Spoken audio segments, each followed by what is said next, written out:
লাল বাতিটা সবুজ হওয়ার সাথে সাথে সবকটা গাড়ি একসাথে হর্ন দেওয়া শুরু করে।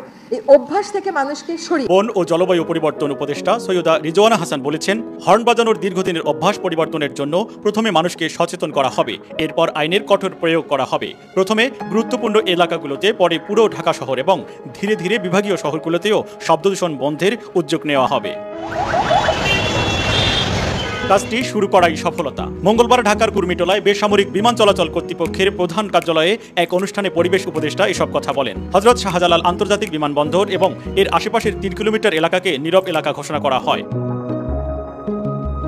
আজ মঙ্গলবার থেকে যানবাহনে হর্ন বাজানো বন্ধ করার কর্মসূচি উদ্বোধন করা হয়। পরিবেশ উপদেষ্টা আরও বলেন, আমার গাড়িতে হর্ন বাজানো হয় না। আশা করি সবাই চালকদের হর্ন না বাজাতে উৎসাহিত করবেন। তিনি বলেন, লাইসেন্স নবায়নের শর্ত হিসেবে হর্ন বাজানোর উপর নিষেধাজ্ঞা থাকবে। প্রথমবার আইন ভঙ্গ করলে 500 টাকা জরিমানা করা হবে।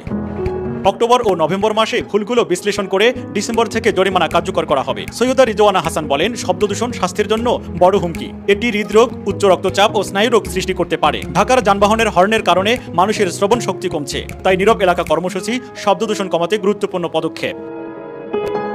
এই উদ্যোগ সফল করতে যারা অংশগ্রহণ করেছেন তাদের ধন্যবাদ জানিয়ে তিনি আশা প্রকাশ করেন, এ ধরনের কর্মসূচি দেশের অন্য এলাকাতেও বাস্তবায়িত হবে। অনুষ্ঠানে অন্যান্যদের মধ্যে বেসামরিক বিমান পরিবহন ও পর্যটন মন্ত্রণালয়ের সচিব নাসরিন জাহান, পরিবেশ, বন ও জলবায়ু পরিবর্তন মন্ত্রণালয়ের অতিরিক্ত সচিব তপন কুমার বিশ্বাস, পরিবেশ অধিদপ্তরের মহাপরিচালক ডক্টর আব্দুল হামিদ, বাংলাদেশ বেসামরিক বিমান চলাচল কর্তৃপক্ষের chairman air vice marshal Mohammad Manzur Kabir Bhuiyan ও বিভিন্ন সংস্থার প্রতিনিধিরা উপস্থিত ছিলেন। পরিবেশ উপদেষ্টার নেতৃত্বে একটি বর্ণাঢ্য র্যালি অনুষ্ঠিত হয়।